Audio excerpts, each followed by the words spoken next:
Hello everyone, good evening to all of you. जैसा कि आपको पता है कि हम MPPSC 2024 में यूनिट 10 की सीरीज़ को आगे बढ़ाते हुए हम आज की इस क्लास में बैगा जनजाति को देखेंगे। मैंने आपको पिछली क्लासेस में भील जनजाति, सहरिया जनजाति और गौंड जनजाति कंप्लीट कराई है। आई होप आपने वो क्लास ज़रूर देखी होगी। अगर आपने वो क्लास नहीं देखी है तो आप मेरे चैनल पर उन क्लासेस को ज़रूर देख लें, क्योंकि मैंने उन क्लासेस में जितने भी जनजातियों से रिलेटेड इम्पॉर्टेंट फैक्ट हैं वो सारे उस क्लास में कंप्लीट करवाए हैं।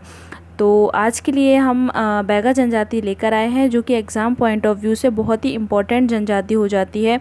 जितने भी इम्पॉर्टेंट फैक्ट हैं मैंने सारे आपको इस क्लास में कंप्लीट कराने की पूरी कोशिश की है।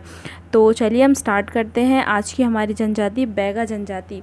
बैगा जनजाति कैसी जनजाति है? तो बैगा जनजाति भारत सरकार द्वारा सबसे पिछड़ी जनजाति है। कैसी जनजाति है? भारत सरकार द्वारा सबसे पिछड़ी जनजाति बैगा जनजाति मानी जाती है। मध्य प्रदेश की बात करें तो मध्य प्रदेश में 3 ऐसी जनजातियां हैं जो कि सबसे पिछड़ी जनजाति मानी जाती हैं, विशेष पिछड़ी जनजाति मानी जाती हैं। कौन कौन सी जनजातियां हैं? तो पहली आएगी आपकी बैगा। कौन सी आएगी? बैगा। दूसरी आएगी आपकी भारिया और नेक्स्ट आएगी आपकी सहरिया। कौन सी आएगी? सहरिया। तो 3 ऐसी जनजातियां हैं मध्य प्रदेश में जो विशेष रूप से पिछड़ी जनजाति हैं। कौन कौन सी? याद रखिएगा, Baiga, second Bharia and third Sahariya. ये तीनों जनजातियां मध्य प्रदेश में विशेष रूप से पिछड़ी जनजातियां हैं। मध्य प्रदेश की जो बैगा जनजाति है वो 6वीं सबसे बड़ी जनजाति है। कौन सी जनजाति है? मध्य प्रदेश की सबसे 6वीं सबसे बड़ी जनजाति मानी जाती है। कौन सी? बैगा जनजाति। यह कुल जनजाति का कितना है? तो 2.71% है। कितना है कुल जनजाति का? तो 2.71% बैगा जनजाति पाई जाती है मध्य प्रदेश में। जनजाति कितनी है? तो ये 4.15 लाख जनजाति जनसंख्या है। कितनी है बैगा जनजाति की जनसंख्या? तो 4.15 लाख है। प्रतिशत में पूछा जाए तो मध्य प्रदेश में बैगा जनजातियों का प्रतिशत कितना है? तो 2.71% पाई जाती हैं कुल जनजाति की। और जनसंख्या पूछी जाए तो 4.15 लाख इनकी जनसंख्या है। किसकी? बैगा जनजातियों की। प्रजाति कौन सी है? तो इनकी प्रजाति आपकी प्रोटो ऑस्ट्रेलाइड या मूल द्रविड़ियन भी मानी जाती है। कुछ विद्वानों के अनुसार इन्हें मूल द्रविड़ियन भी माना जाता है और यह इनकी प्रजाति क्या है? प्रोटो ऑस्ट्रेलाइड भी मानी जाती है। इनकी उत्पत्ति कहाँ से हुई है? तो मुंडा या कोल जनजाति से इनकी उत्पत्ति मानी जाती है। कहाँ से मानी जाती है? मुंडा या कोल जनजाति से इनकी उत्पत्ति मानी जाती है, जो मध्य उच्च पठार में पाए जाते हैं। जो कहाँ पाए जाते हैं? आपके मध्य उच्च पठार में पाए जाते हैं। नेक्स्ट, रसेल व हीरालाल के अनुसार इनकी उत्पत्ति कहाँ से मानी जाती है? तो भगवान ने नाग बैगा तथा नागी बैगिन को बनाया। किसने बनाया? इनके अनुसार कहा गया है कि भगवान ने क्या बनाया? नाग बैगा तथा नागी बैगिन को बनाया। इनकी 2 संतानें उत्पन्न हुई। कितनी संतानें? इनकी 2 संतानें उत्पन्न हुई। पहली थी बैगा एंड सेकंड थी गोंड। इसीलिए इन दोनों को क्या, ये दोनों आपस में खुद को क्या मानते हैं? भाई मानते हैं। क्या मानते हैं? ये दोनों स्वयं को, बैगा और गोंड, एक दूसरे को अपना भाई मानते हैं। नेक्स्ट आएगा इनका उपनाम क्या है? तो बैरियर एल्विन के अनुसार इन्हें जादूगर, वैद्य और आदि स्वामी कहा गया है। किसके अनुसार कहा गया है इनको? बैरियर एल्विन के अनुसार इन्हें नाम दिए गए हैं क्या क्या? जादूगर, वैद्य, आदि स्वामी। वैद्य इसलिए कहा जाता है क्योंकि इन्हें औषधियों का अच्छा खासा ज्ञान होता है, इसलिए इन्हें वैद्य कहा जाता है। नेक्स्ट, अन्य नाम क्या क्या है इनके? तो इन्हें जंगल का राजा भी कहा जाता है, धरती पुत्र भी कहा जाता है और प्रकृति पुत्र भी कहा जाता है। क्या क्या कहा जाता है? बैरियर एल्विन के अनुसार याद रखिएगा, जादूगर, वैद्य और आदि स्वामी कहा जाता है। और अन्य में देख लेते हैं तो जंगल का राजा, धरती पुत्र, प्रकृति पुत्र भी बैगा जनजाति को कहा जाता है, क्योंकि इनको औषधियों और उपचारात्मक गुणों की जानकारी होती है, इसलिए इन्हें जंगल का राजा कहा जाता है या वैद्य भी कहा जाता है। नेक्स्ट, बैगा परंपरा के अनुसार सृष्टि के निर्माता कौन है? ठाकुर देव हैं। जो वैगा परंपरा में है इनके अनुसार ऐसा माना जाता है कि जो सृष्टि का निर्माण किससे हुआ है? तो ठाकुर देव से हुआ है। सृष्टि के निर्माता कौन है? तो जो ठाकुर देवता हैं इनके, वही सृष्टि के निर्माता हैं, ऐसा बैगा जनजाति में माना जाता है। मंडला, डिंडोरी, शहडोल, सिवनी, बालाघाट आदि जिलों में इस जनजाति का क्या है? विस्तार है। कहाँ कहाँ है इस जनजाति का विस्तार? तो आप देखोगे मध्य प्रदेश के दक्षिण पूर्वी क्षेत्र में बैगा जनजाति का विस्तार आपको देखने को मिलेगा। कहाँ कहाँ कहाँ पर, तो मंडला में, डिंडोरी में, शहडोल, सिवनी, बालाघाट आदि जिलों में क्या मिलेगा, इस जनजाति का विस्तार देखने को मिलेगा। इस जनजाति का विकसित रूप बिंजवार कहलाता है। जो इस जनजाति का सबसे विकसित रूप है या जो सभ्य जनजाति जिसको हम बोलेंगे, तो उसका रूप क्या कहलाता है, आपका बिंजवार कहलाता है। नेक्स्ट, इनकी उपजातियाँ क्या हैं, तो रसेल के अनुसार इनकी उपजातियाँ 7 हैं। कितनी उपजातियाँ हैं रसेल के अनुसार, इनकी 7 उपजातियाँ हैं। कौन कौन सी हैं, तो पहली आपकी नरौतिया, दूसरी है भरौतिया। भरौतिया जो भरण पोषण करने वाले होते हैं, जो भरण पोषण करने वाले बैगा होते हैं उन्हें भरौतिया कहते हैं। इनका स्थान कैसा होता है बैगा जनजाति में, तो इनका स्थान उच्च होता है। Next रेमैना, next कठमैना। कठमैना काठ पर काम करने वाले होते हैं जिन्हें कठमैना कहा जाता है। नेक्स्ट गोंडमैना, इनका स्थान निम्नतर स्थान के होते हैं जिन्हें गोंडमैना कहा जाता है। नेक्स्ट नाहर, नेक्स्ट बिंजवार जो कि सबसे सभ्य उपजाति होती है, इनको हम बिंजवार या जमींदार भी कहते हैं। क्या कहते हैं इनको, बिंजवार या जमींदार भी कहते हैं।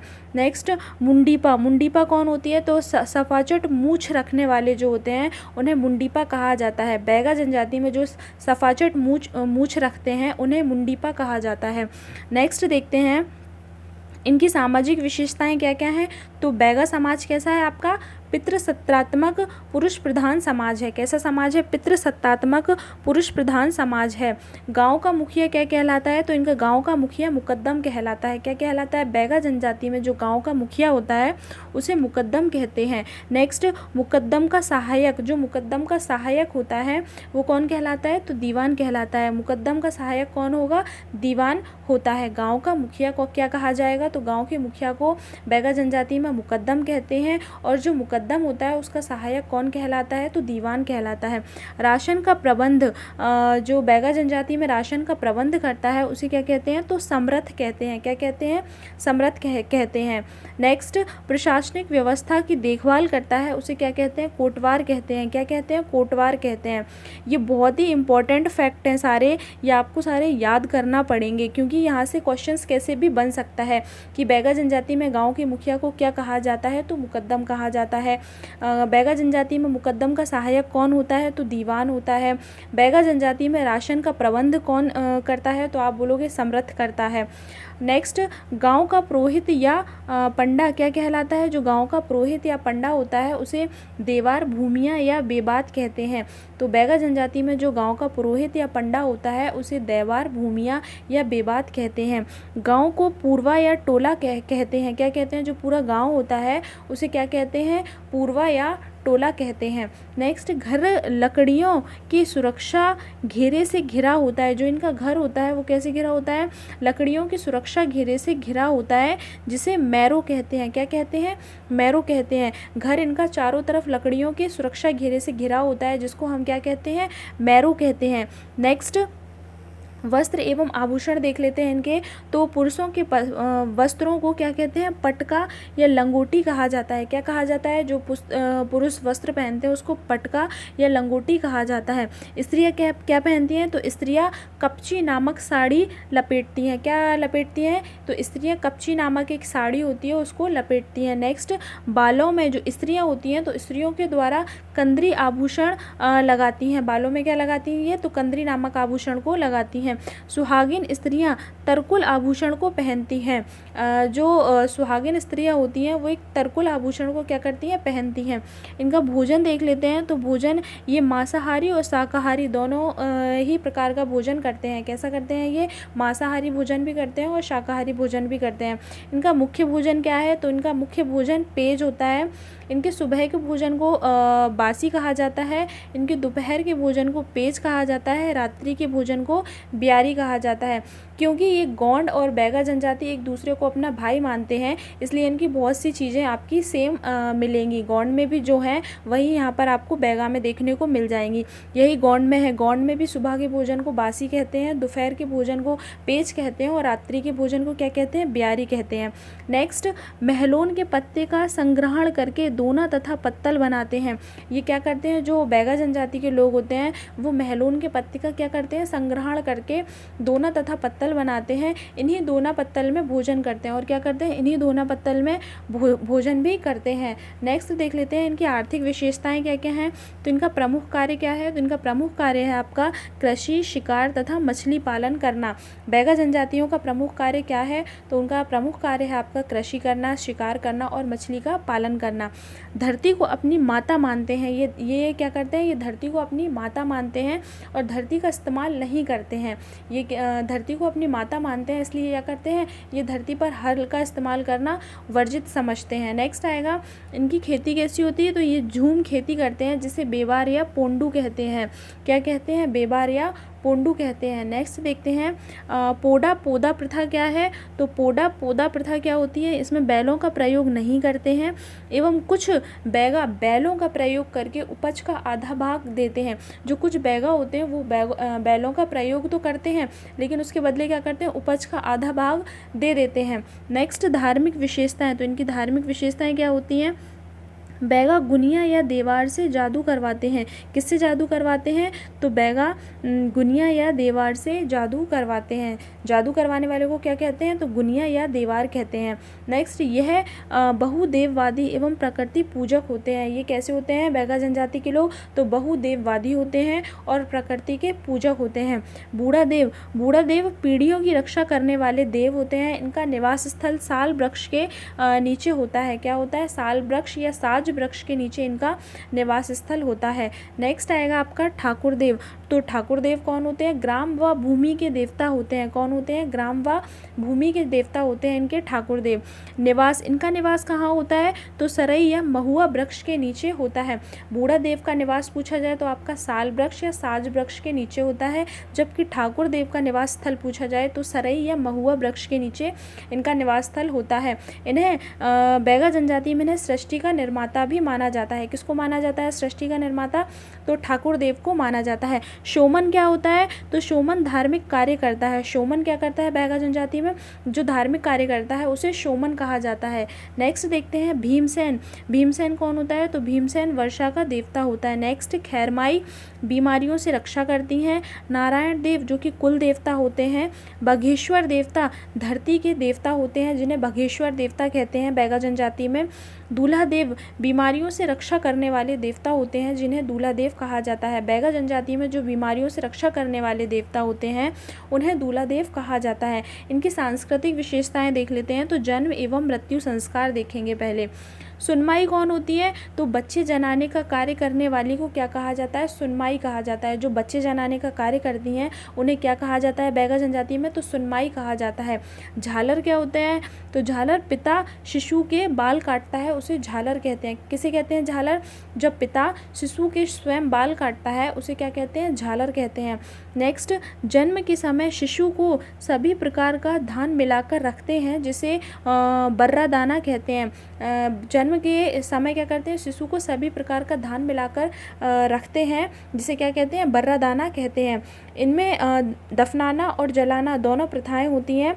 अगर किसी की बैगा जनजाति के व्यक्ति की बीमारी से मृत्यु होती है तो उसे दफनाया जाता है और अन्य तरीके से मृत्यु होती है तो उसे जलाया जाता है। नेक्स्ट मांदी क्या है, तो मांदी पंचों की बैठक होती है। बैगा जनजाति में मांदी किसे कहते हैं, तो पंचों की बैठक को मांदी कहते हैं। इसमें क्या होता है, तो मृत्यु क्रिया संस्कार का फैसला किया जाता है। क्या किया जाता है यहाँ पर, तो मृत्यु क्रिया संस्कार का फैसला किया जाता है।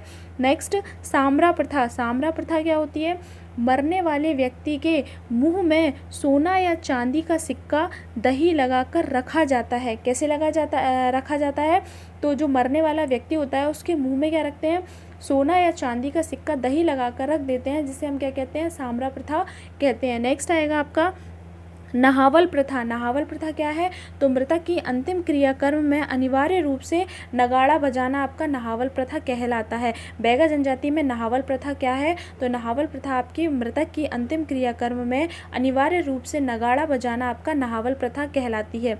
नेक्स्ट विवाह संस्कार, तो विवाह संस्कार देखते हैं। बैगा लोग एक ही गोत्र में विवाह नहीं करते हैं, यानी वर्जित है। बैगा लोग होते हैं वो एक ही गोत्र में विवाह नहीं करते हैं। दूल्हा शादी में हाथी पर बैठना पसंद करते हैं। दूल्हा क्या करते हैं, तो दूल्हा यहाँ पर घोड़े पे बैठना पसंद नहीं करते हैं, हाथी पर बैठना पसंद करते हैं। किस पर बैठना पसंद करते हैं, हाथी पर बैठना पसंद करते हैं। किस जनजाति में, तो बैगा जनजाति में। लेकिन वर्तमान में हाथी की उपलब्धता ना होने पर चारपाई का बनावटी हाथी पर बैठते हैं। तो क्या करते हैं, मतलब वर्तमान समय में हाथी की उपलब्धता नहीं है इतनी ज़्यादा, इसलिए एक चारपाई का बनावटी हाथी बनाते हैं और उसके ऊपर बैठते हैं और संतुष्ट रहते हैं। नेक्स्ट, बैगा जनजाति में 6 तरह के विवाह प्रचलित हैं। कितने तरह के विवाह प्रचलित हैं, तो 6 तरह के। पहला आएगा आपका मंगनी या चढ़ विवाह। तो मंगनी या चढ़ विवाह क्या होता है, इसमें लड़के का पिता लड़की की सहमति से विवाह करते हैं। जो लड़के का पिता होता है वो लड़की की सहमति लेता है, उसके बाद ही विवाह किया जाता है। नेक्स्ट, इसमें गीत बिल्मा और दादरिया गाए जाते हैं। इसमें कौन कौन से गीत गाए जाते हैं मंगनी विवाह और चढ़ विवाह में, तो बिल्मा और दादरिया गीत गाए जाते हैं। और नृत्य कर्मा और परधौनी नृत्य करते हैं। कौन कौन सा, कर्मा और परधानी नृत्य करते हैं। गीत कौन से गाते हैं, तो बिल्मा और दादरिया गीत गाते हैं। नृत्य कौन से करते हैं, तो कर्मा और परधानी नृत्य किया जाता है। नेक्स्ट, उठवा विवाह। इसमें विवाह का सारा खर्च वर पक्ष उठाता है। इसमें क्या होता है उठवा विवाह में, तो इसमें जो भी विवाह का खर्च होता है वधू पक्ष का, तो उसका खर्च कौन उठाता है, तो वर पक्ष उठाता है। नेक्स्ट आएगा चोर विवाह, राजी बाजी से भागकर विवाह करना। इसमें क्या होता है चोर विवाह में, तो राजी बाजी से भागकर जो विवाह किया जाता है उसे चोर विवाह कहते हैं बैगा जनजाति में। नेक्स्ट, लमसेना विवाह, लड़का लड़की के घर जाकर उसके पिता की क्या करने लगता है, सेवा करने लगता है, जिसे हम लमसेना विवाह कहते हैं। नेक्स्ट, उधारिया विवाह क्या होता है, तो घर वालों की स्वीकृति ना होने पर, किसकी स्वीकृति ना होने पर, घर वालों की स्वीकृति ना होने पर रिश्तेदारों की मदद से विवाह करवाया जाता है, जिसे उधारिया विवाह कहते हैं। नेक्स्ट, पैठुल विवाह, कुंवारी लड़की जब अपनी इच्छा से स्वयं लड़के के घर में घुस जाती है, वह विवाह की जिद करती है, उसे क्या कहते हैं, पैठुल विवाह कहते हैं, जो कि बैगा जनजाति में किया जाता है। कैसा होता है, तो कुंवारी लड़की जब अपनी इच्छा से स्वयं लड़के के घर में घुस जाती है, वह विवाह की जिद करती है, उसे हम क्या कहते हैं, पैठुल विवाह कहते हैं। नेक्स्ट देखते हैं नृत्य एवं गान, देख लेते हैं इनके। तो पहला है हमारा कर्मा नृत्य। कर्मा नृत्य कब किया जाता है, तो विजयदशमी से प्रारंभ होकर वर्षा के आरंभ तक चलता है। कब चलता है, तो विजयदशमी से प्रारंभ होता है और वर्षा के आरंभ तक यह नृत्य किया जाता है। इसका वाद्य यंत्र क्या होता है, तो मांदर। कर्मा नृत्य का वाद्य यंत्र क्या है, तो मांदर है। नेक्स्ट, रीना नृत्य, दीपावली के समय स्त्रियों के द्वारा किया जाता है रीना नृत्य। यह मांदर और टिपकी की थाप पर किया जाता है। किसकी थाप पर किया जाता है, तो टिपकी की थाप पर किया जाता है। नेक्स्ट, परधौनी नृत्य, बारात के स्वागत में बैगा महिलाओं के द्वारा परधौनी नृत्य किया जाता है। जब बारात आती है तो बारात के स्वागत में जो महिलाएं नृत्य करती हैं उसे क्या कहते हैं, परधौनी नृत्य कहते हैं। नेक्स्ट, विल्मा नृत्य। विल्मा नृत्य होगा आपका गाँव से बारात विदाई के समय विल्मा नृत्य किया जाता है। अन्य नृत्य देख लेते हैं, तो दशहरा बैगा जनजाति में, और अन्य नृत्य कौन कौन से होते हैं, तो दशहरा, फाग, गेंदी, सुआ, ददरिया, बेगानी, सैला और गीत लाड़ू गीत गाए जाते हैं। नेक्स्ट, पर्व उत्सव तथा त्योहार देख लेते हैं। तो पर्व कौन कौन से होते हैं, फाग, होली के अवसर पर यह त्यौहार मनाया जाता है। कब मनाया जाता है, होली के अवसर पर। बिदरी कब मनाया जाता है, तो बीज बोने के पूर्व का त्यौहार है। बीज बोने के पहले ही यह बिदरी का त्यौहार मनाया जाता है। अच्छी फसल की कामना हेतु क्या की जाती है, पूजा की जाती है। जो बैगा जनजाति के लोग होते हैं वो अच्छी फसल के लिए क्या करते हैं, पूजा करते हैं। हरेली क्या होता है, तो अच्छी फसलों के लिए हरेली त्यौहार मनाया जाता है। नेक्स्ट, पोला त्यौहार, गाय बैलों की पूजा की जाती है। पोला त्यौहार में क्या किया जाता है, तो गाय बैलों की क्या करते हैं, पूजा करते हैं बैगा जनजाति में। नवा फसल त्यौहार, फसल पकने पर यह पर्व मनाया जाता है। कब मनाया जाता है, फसल पकने पर, तो नवा फसल त्यौहार मनाया जाता है फसल पकने पर। इसमें पितरों पर फसल चढ़ाई जाती है। किसमें, पितरों पर। इसमें पितरों पर क्या चढ़ाई जाती है, फसल चढ़ाई जाती है। नेक्स्ट आएगा आपका रतौना पर्व। दक्षिण पूर्वी मध्य प्रदेश में बैगा जनजाति द्वारा यह पर्व मनाया जाता है। बहुत ही इंपॉर्टेंट हो जाता है। रतौना पर्व किस जनजाति के द्वारा मनाया जाता है, तो बैगा जनजाति के द्वारा मनाया जाता है। कहाँ मनाया जाता है, तो दक्षिण पूर्वी मध्य प्रदेश में बैगा जनजाति के द्वारा यह पर्व मनाया जाता है। 9वें दिन मधुमक्खी की पूजा की जाती है। इसमें क्या होता है, 9वें दिन मधुमक्खी की पूजा की जाती है, मुख्यतः मंडला जिले में मनाया जाता है। वैसे तो यह दक्षिण पूर्वी मध्य प्रदेश में मनाया जाता है, लेकिन मुख्य रूप से कहाँ मनाया जाता है, तो मंडला जिले में मनाया जाता है।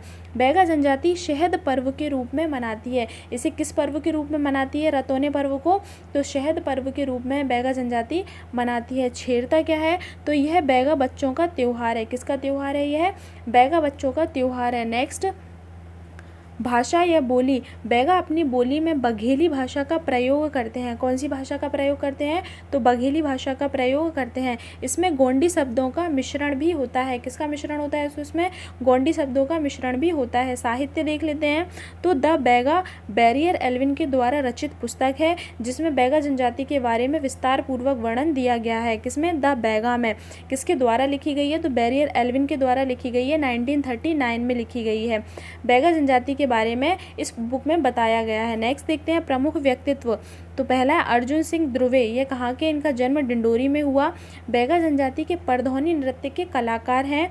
इन्हें 2022 में क्या दिया गया है, तो पद्मश्री से सम्मानित किया गया है। कब, 2022 में। कहाँ के हैं, तो डिंडोरी जिले से हैं।